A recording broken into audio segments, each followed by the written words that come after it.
Conozca más. Presenta OVNIS, el enigma pendiente.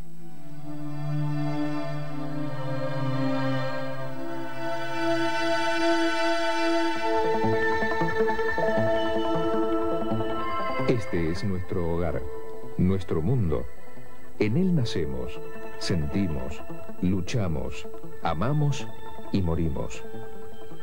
Toda la existencia, al menos aquella de la que tenemos conciencia, se desarrolla aquí, en este planeta tibio y acogedor.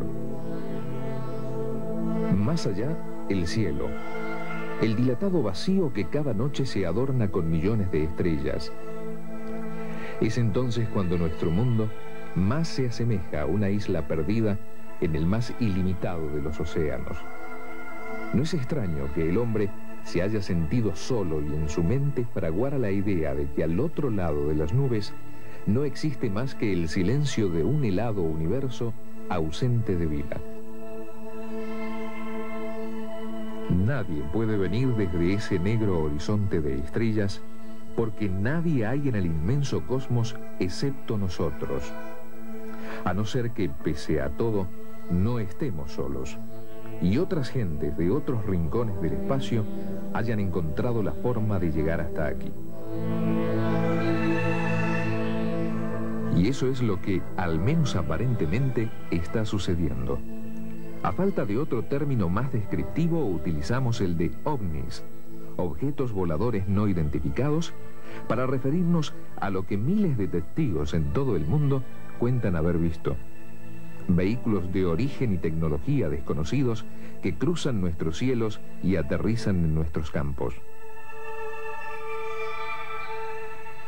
Están fuera de toda lógica. La ciencia oficial no admite su presencia. Nunca deberían estar ahí, pero aparecen y pueden ser fotografiados o filmados como estos objetos que se encontraban parados sobre unas casas de Bélgica. Recortados en el cielo eran tan solo unos puntos de luz, de origen y función desconocidas. Los veremos mejor a cámara lenta. No parecen focos, sino el desprendimiento de algún tipo de energía. Tampoco puede hablarse de un objeto, ya que tan solo lo que apreciamos es luz. Luz que gira como la de otro ovni, filmado en Brasil, que supone una de las más increíbles filmaciones de un ovni jamás realizada.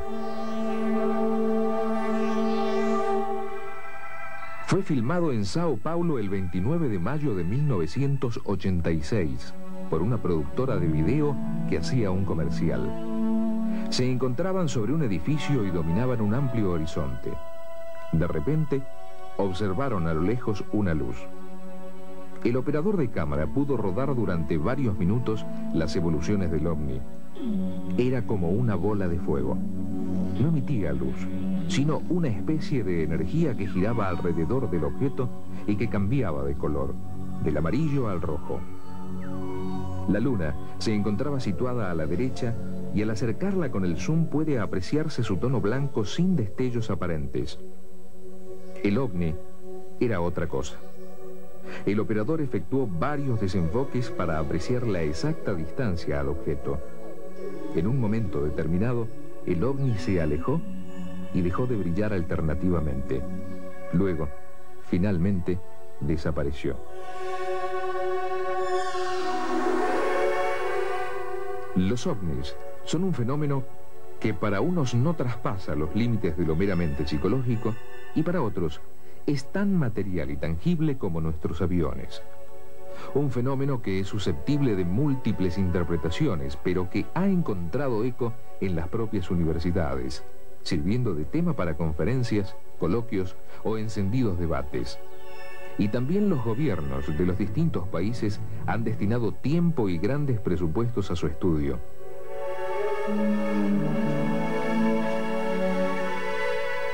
Todos los científicos e investigadores admiten la existencia de los ovnis, ya que no todas las personas pueden identificar todo lo que surca los cielos.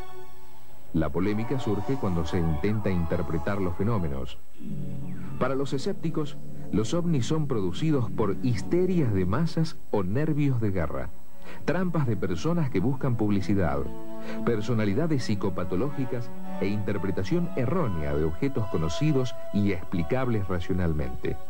Para otros, los ovnis no son de nuestro planeta, surgiendo con ello las más increíbles teorías. A pesar de todo, los ovnis parece están ahí, adoptando casi cualquier forma imaginable, aunque predominen la cilíndrica, la esférica y sobre todo esa forma circular y convexa que les ha proporcionado el ya inamovible nombre de platos voladores. El comienzo de esta historia, al menos en lo que se refiere a la época contemporánea, es de sobra conocido por cualquier seguidor del tema. Fue el martes 24 de junio de 1947 a las 2 de la tarde. Ese día, este hombre, Kenneth Arnold, que había despegado con su avioneta del pequeño aeródromo de Chehalis con dirección a Yakima, en el estado de Washington, tuvo un encuentro que pasaría a la historia. Volando a una altitud de 2.800 metros sobre el monte Rainier, Arnold vio a su izquierda algo que le llamó la atención. Una formación de 9 objetos brillantes. Pensó que sería un nuevo prototipo de aviones, pero una observación más detenida le permitió comprobar que carecían de alas y que no tenían ni hélices ni toberas. Volaban deslizándose a saltos, como cuando se lanza un plato tangencialmente a la superficie del agua. Y platos voladores, o platillos volantes, se les llamó desde ese día.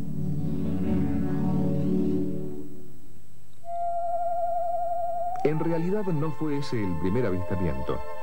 3 días antes, una patrulla de guardacostas de la isla de Maury, también en el estado de Washington, vieron 6 ovnis de enormes dimensiones.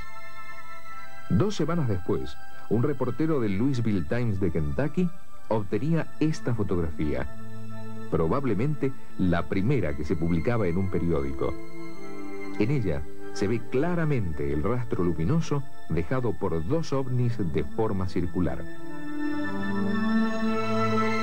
Durante ese año y los siguientes, aquellos misteriosos objetos prodigaron sus apariciones, a veces con descaro, como si estuvieran interesados en ser vistos, y otras fugazmente, sobre zonas apenas habitadas, en una especie de juego cuya razón desconocemos y que aún, casi 50 años después, continúa.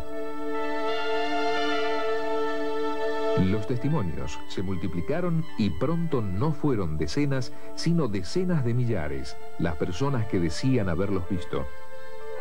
Y el objeto se había detenido a unos 1000 metros del lugar. Yo me dirijo hacia el objeto muy bien definido en su forma, un plato de los tipos convencionales, con una definición bien clara, el perfil bien claro, tenía un perfil bien ¿cómo se llama? Definido, ¿no?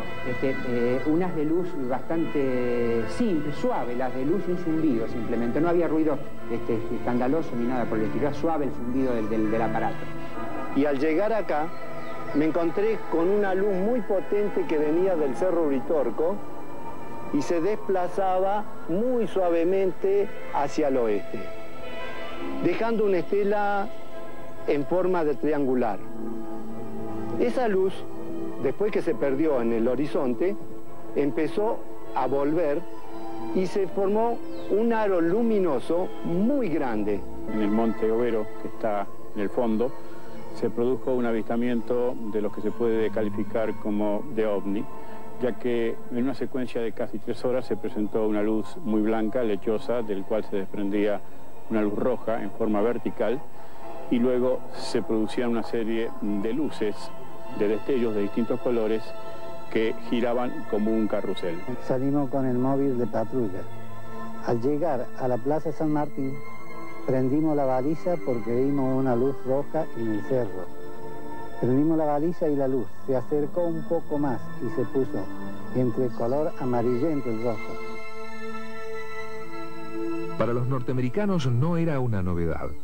Años antes, en 1942, Los Ángeles había sido sobrevolada por un grupo de 15 objetos desconocidos durante las primeras horas de la madrugada, sobre los que se dispararon miles de proyectiles antiaéreos sin resultado alguno.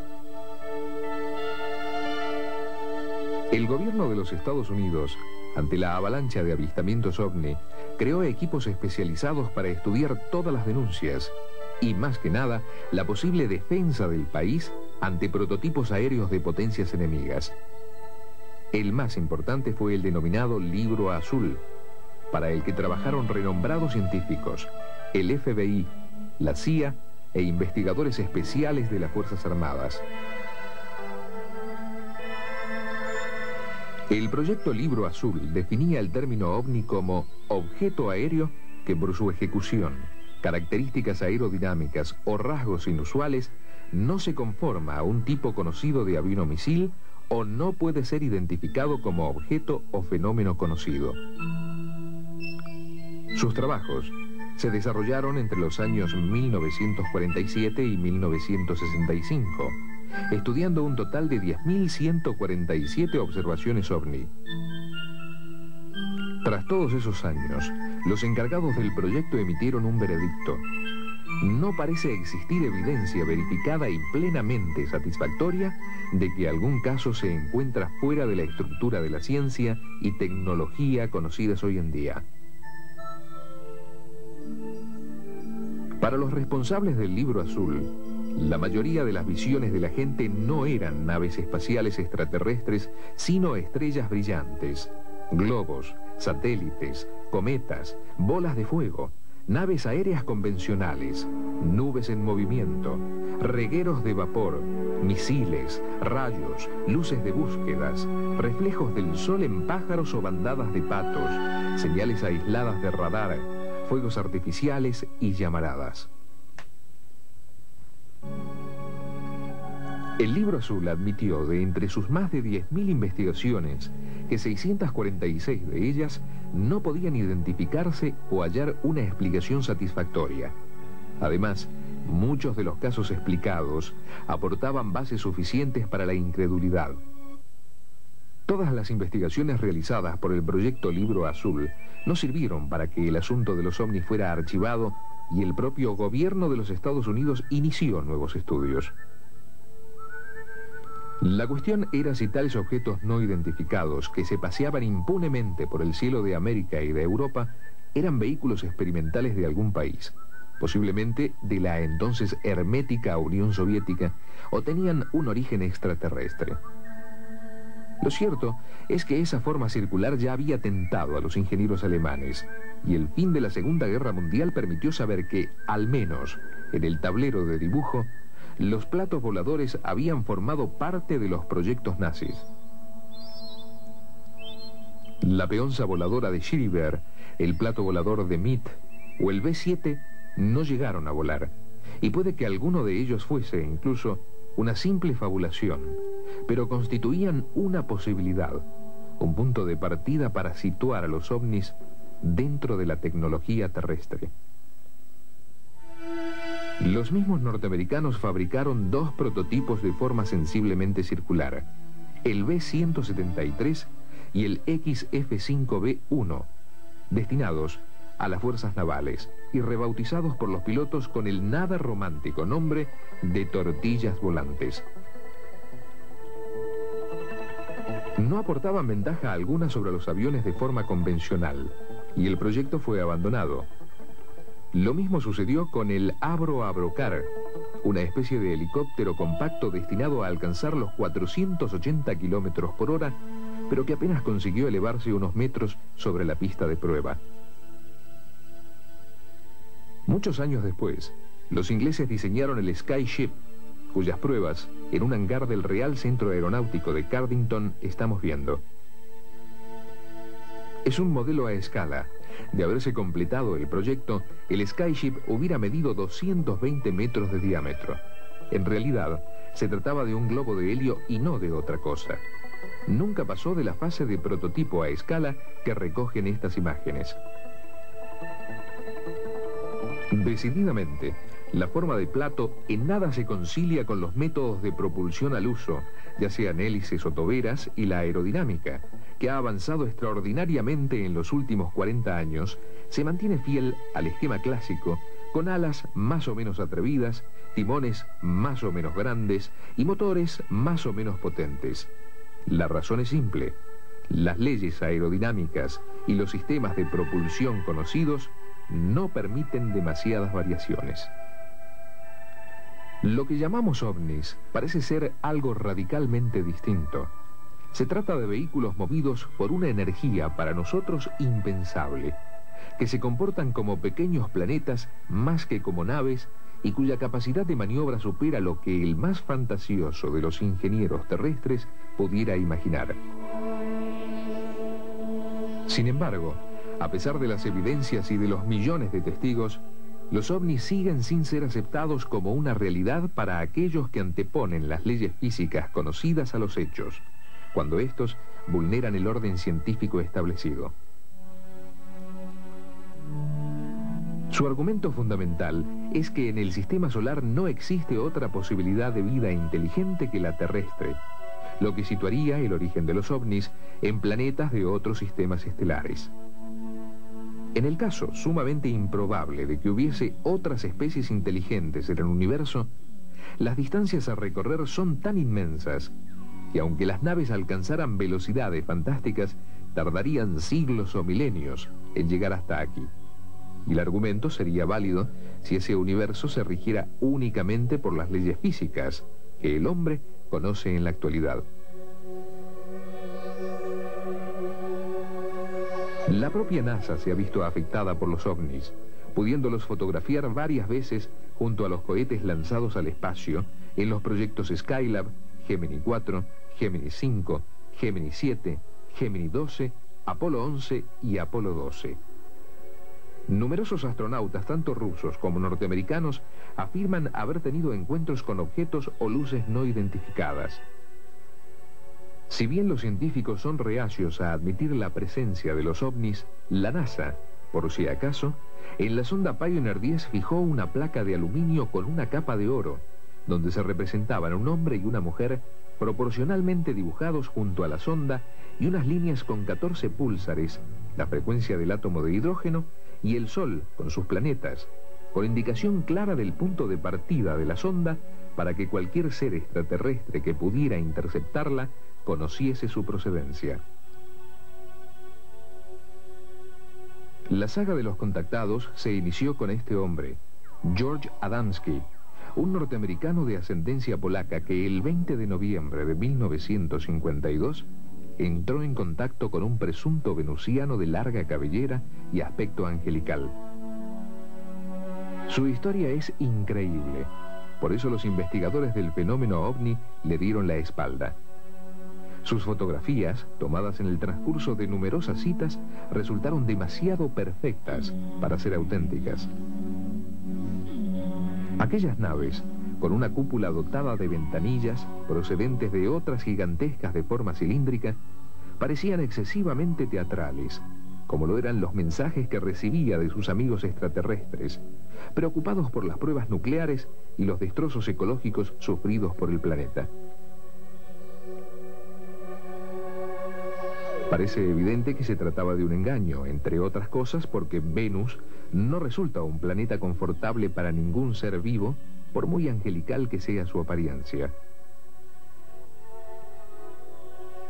Pero, ¿era Adamski el que pretendió engañar a la gente? ¿O era él la víctima de un engaño y se limitaba a transmitir lo que ellos, los supuestos venusianos, le contaban? No es una posibilidad a desdeñar, porque en 1954, dos niños ingleses obtuvieron esta borrosa fotografía de una nave que a primera vista recuerda a las de Adamski, y cuya semejanza se hace patente en esta proyección ortogonal realizada por el ingeniero Leonard Kramp. Este es Edward Meyer, un contactado suizo tan controvertido como lo fuera Adamski en su tiempo.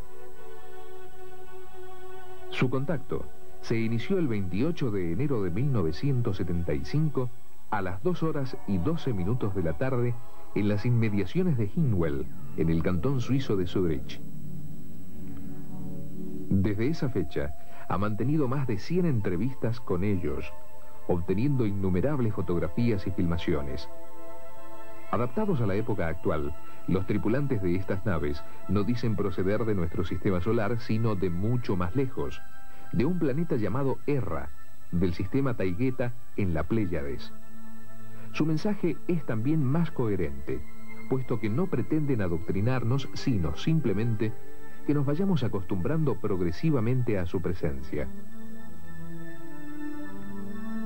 Hablan del hiperespacio y del espacio sin tiempo, y afirman que es posible recorrer distancias interestelares en pocos minutos.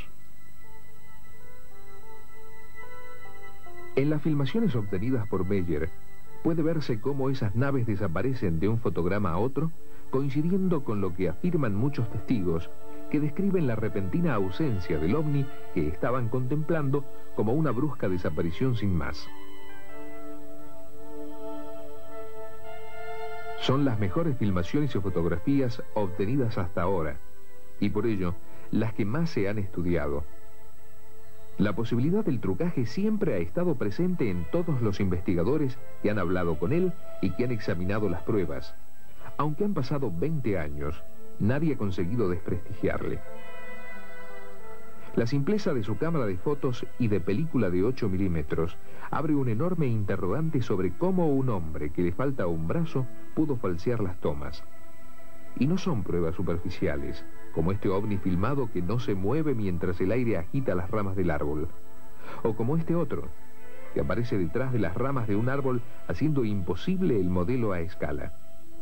O como este otro, que en un momento determinado de su trayectoria refleja sobre la cúpula la luz del sol.